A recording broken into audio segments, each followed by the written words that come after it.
आप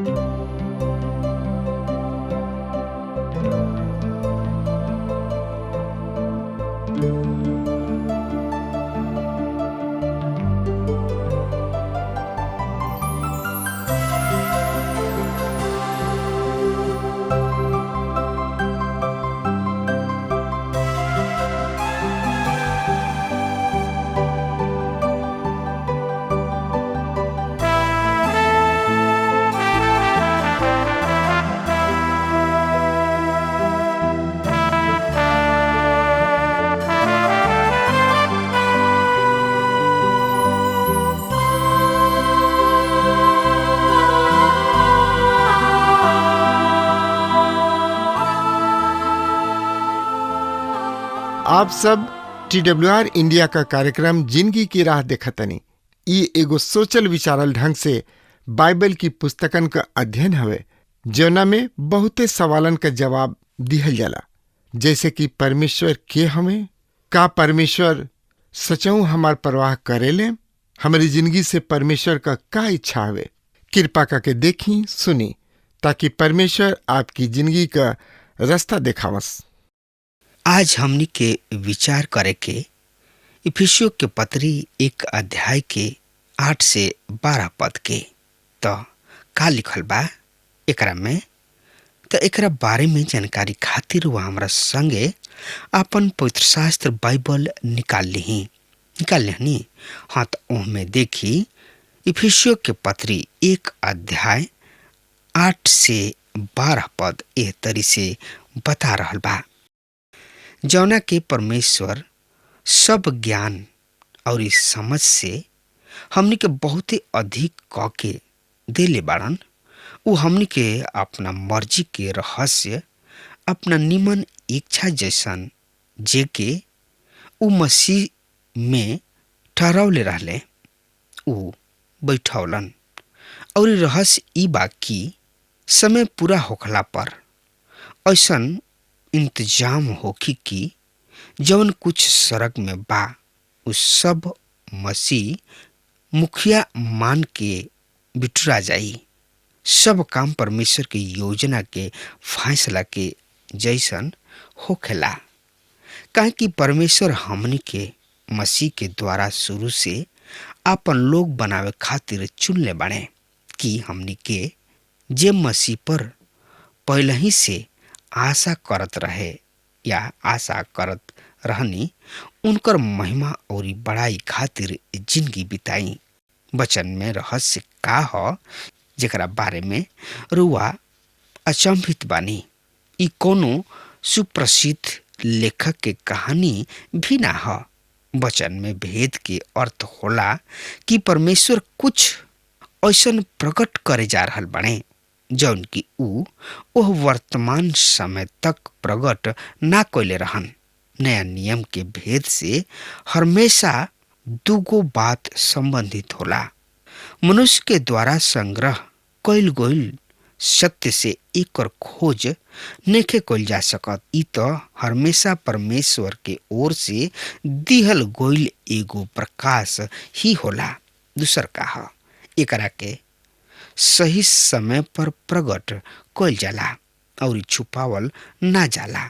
दिस को fields Bible में 11 तरीके रहस्य के सूची में मिलेला। स्वर्ग राज के भेद मत्ती रचित सुसमाचार 13 अध्याय 3 से 50 ख।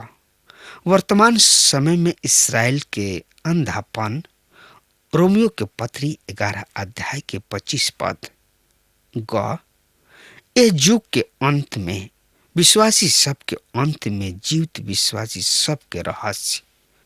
पहला कुरिन्थियों 15 अध्याय 51 और 52 पद।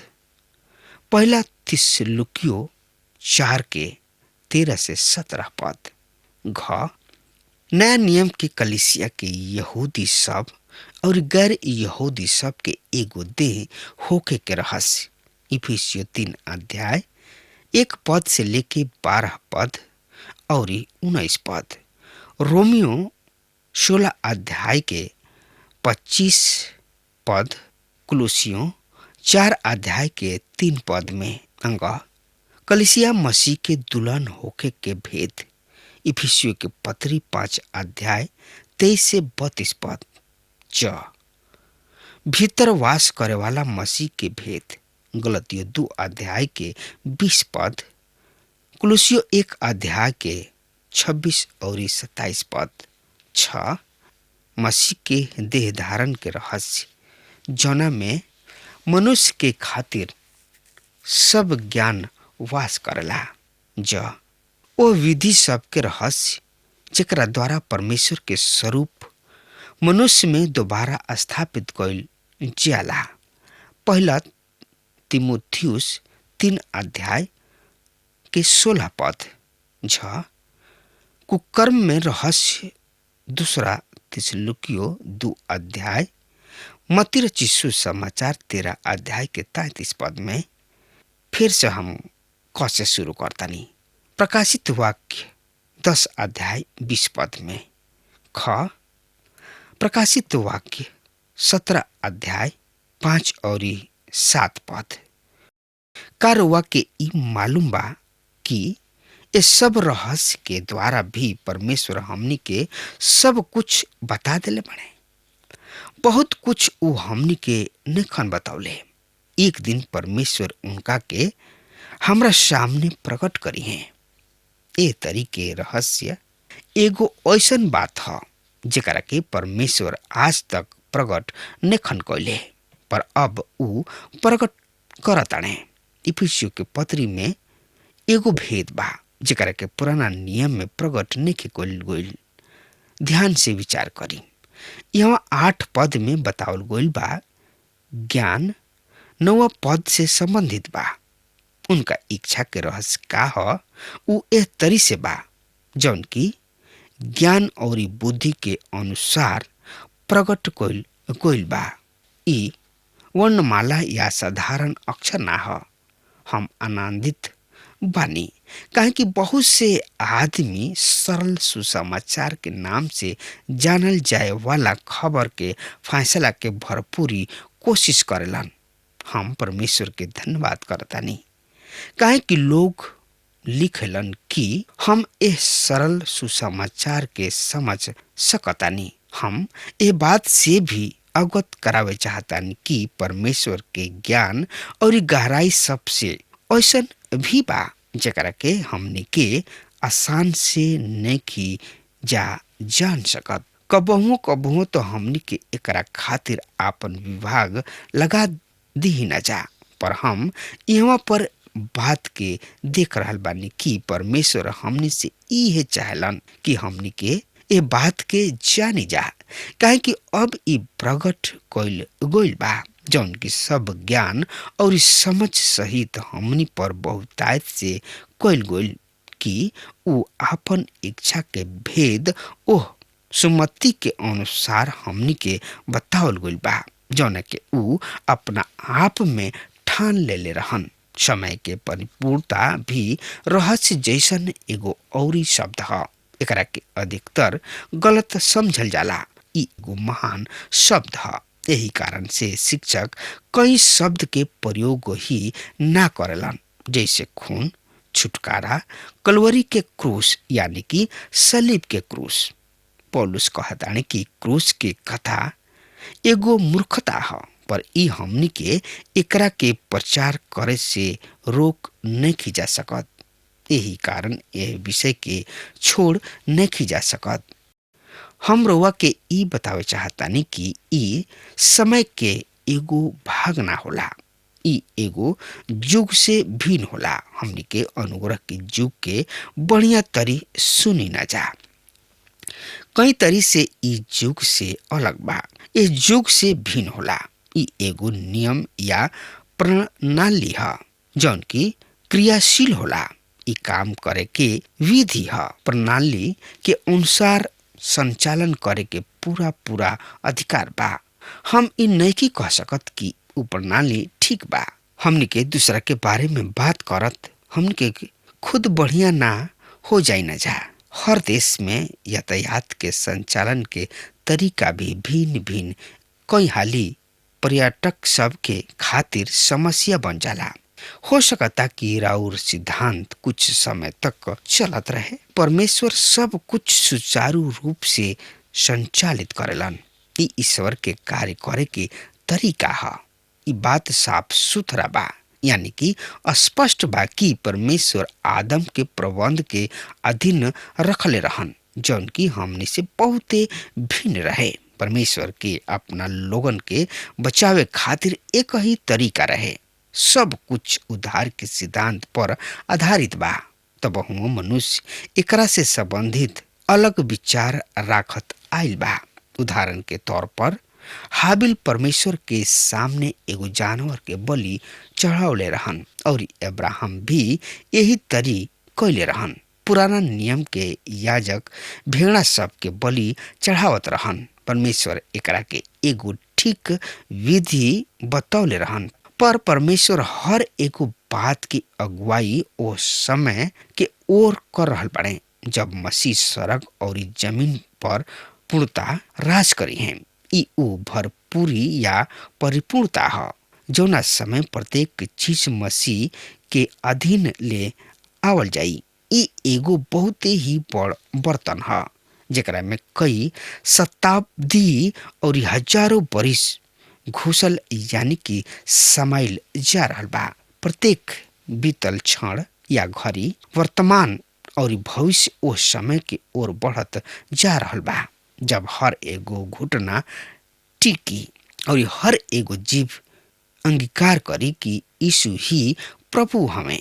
इ त भेद बा जौन की हमने के सामने प्रकट खोल गइल बा। ये एगो ईश्वरीय योजना है जेकरा अनुसार सब केहू के जौन की सड़क में और एह जमीन के ऊपर बाणे उन्हीं लोग के मसीह में जमा करे के शिक्षा दिहल जाई। सब कुछ परमेश्वर उनके गोड़ के नीचे कर दिए, पर हमनी के सब कुछ उनका गोड़ के किने यानी कि पांव तले कोल गोल नहीं दिखाई पड़त। इब्रानी 2:8 एकरा से स्पष्ट बा कि अभी हमनी के उस समय में नहीं जा पहुंच पौले। इस समय हमनी के एगो औरी प्रणाली के अधीन बानी, पर परमेश्वर ई प्रकट कैले कि उ प्रकट होके जा रहल बा जौन की अब वहीं तक नहीं के भइल। आकाश और पृथ्वी आज तक एगो सुर में नहीं खे। हमनियों के एगो आपन धुन में बानी जा। हमनी के आपन ही राग संगति में भजन है जौन की हमनी के चट्टान ऊपर सड़क में बा। उहे उ बहुमूल्य पत्थर है, उहे नेव है जेकरा ऊपर कलिसिया स्थिर बिया। उ दिन आ रहल बा आकाश और पृथ्वी एक स्वर में होई, सब वस्तु मसीह में इकट्ठा हो जाई। अब हमनी के परमेश्वर पुत्र के द्वारा कलिसिया के खातिर कइल गइल तीसर का काम के ओर ध्यान दी। परमेश्वर के एगो अधिकार से परिपोषित यानी कि इनाम करेलन। इफिसियों के पत्री 1:11 में एह तरी से लिखल बा, सब काम परमेश्वर के योजना के फैसला के जैसन होखेला, काहे कि परमेश्वर हमनी के मसीह के द्वारा शुरू से आपन बनावे खातिर चुनले बाड़े कि हमनी के मसीह के पर पहले ही से विश्वास करत रहेनी, उनकर महिमा और बड़ाई खातिर जिंदगी बिताई। ई एगो अद्भुत सच्चाई है।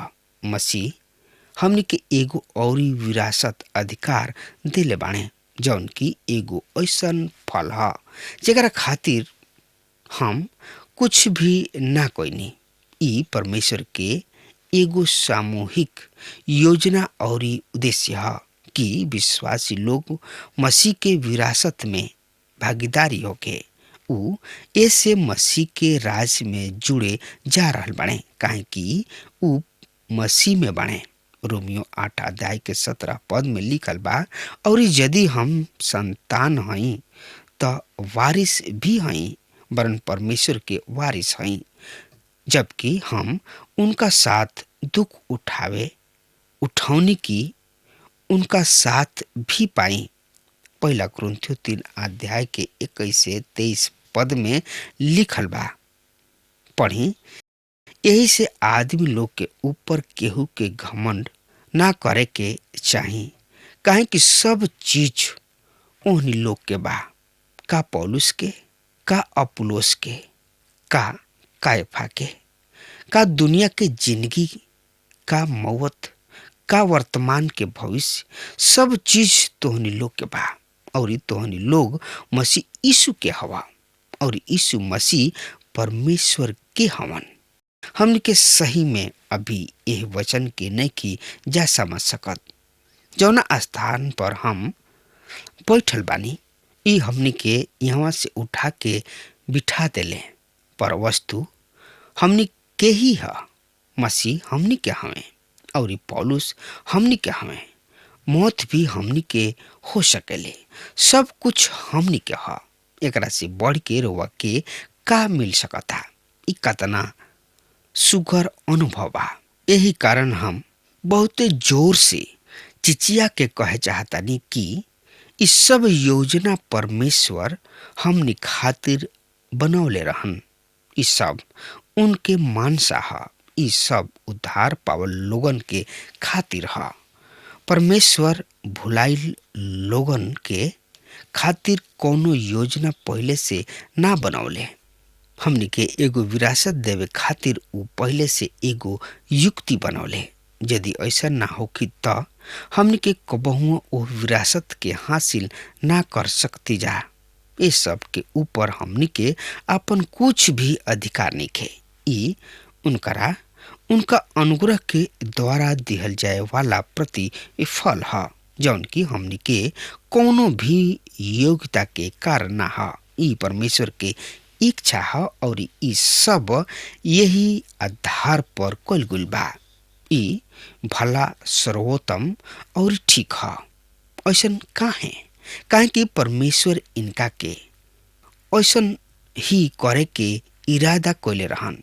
यही तरी से 3 गो अद्भुत काम बा जौन की मसीह यीशु हमनी के खातिर कइलन।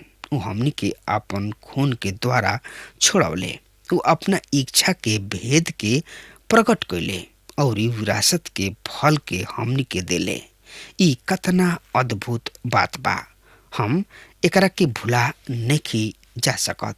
उ कलीसिया के खातिर एगो कीमत चुकौले। ऐसे हमनी के उनकर हैं जा। हम रुआ के बतावे चाहतानी कि आज कलीसिया उनका खातिर महत्वपूर्ण बिया। इस जमीन पर मनुष्य सब के छोट छोट युक्ति ज्यादा महत्व ना रखेले, पर हमनी के उनका के ऐसने सोचे नी जा। मनुष्य के सब युक्ति सब जात रही, परमेश्वर की युक्ति सदा स्थिर रही। तो श्रोता मित्र भाई बहन, तो एकरे बारे में जानकारी खातिर वह हमारा संगे अपन पवित्र शास्त्र बाइबल निकाल ली। हाँ, तो उनमें देखी इफिसियों के पत्री 1 अध्याय के 12 पद ए तरी से बता रहल बा कि हमने के जे मसीह पर पहले ही से विश्वास करत रहनी, उनकर महिमा और बड़ाई खातिर जिंदगी बिताई। 12वां पद में ओ पाए जाए वाला आशीषित वचन के बखान बा जौन की सब पत्री में पावल जाला। एक और ऊपर विचार करी कि पौलुस ईश्वर तत्व के सब आदमी के काम के वर्णन कइला के बाद यह आशीष के वचन के आवेला। वो कभी परमेश्वर पुत्र के काम के बारे में बतौले। परमेश्वर एगो विश्वासी के अपन इच्छा और मन स्थिति के संतुष्ट करे खातिर ना, बल्कि विश्वासी परमेश्वर के महिमा के खातिर उनके में बनल रहेला। यही व्यवस्था में ही एगो विश्वासी भरपूरी संतुष्टि और आनंद के जिंदगी जी रहल बा। श्रोता मित्र भाई बहन, अब हमार समय खत्म हो रहल बा। तब तक खातिर वो हमरा के आज्ञा दी। परमेश्वर हुआ के बहुते बहुते आशीष देसु। आमीन। हमके विश्वास बा कि ई कार्यक्रम आप सब खातिर फायदेमंद सिद्ध भइल हुई। हम चाहतनी कि आप सब अपन अपन आशीष हमरों से बांटी। अगर आप सबके लगे बाइबल से चाहे आपकी निजी जिंदगी से कोनो सवाल होके, चाहे कोनो समस्या खातिर प्रार्थना करावे चाहतनी, तो हमारी फोन नंबर पर जरूर संपर्क करें। परमेश्वर आप सबके बहुत आशीष प्रदान करें और आज का दिन आप खातिर सुखद बनावें।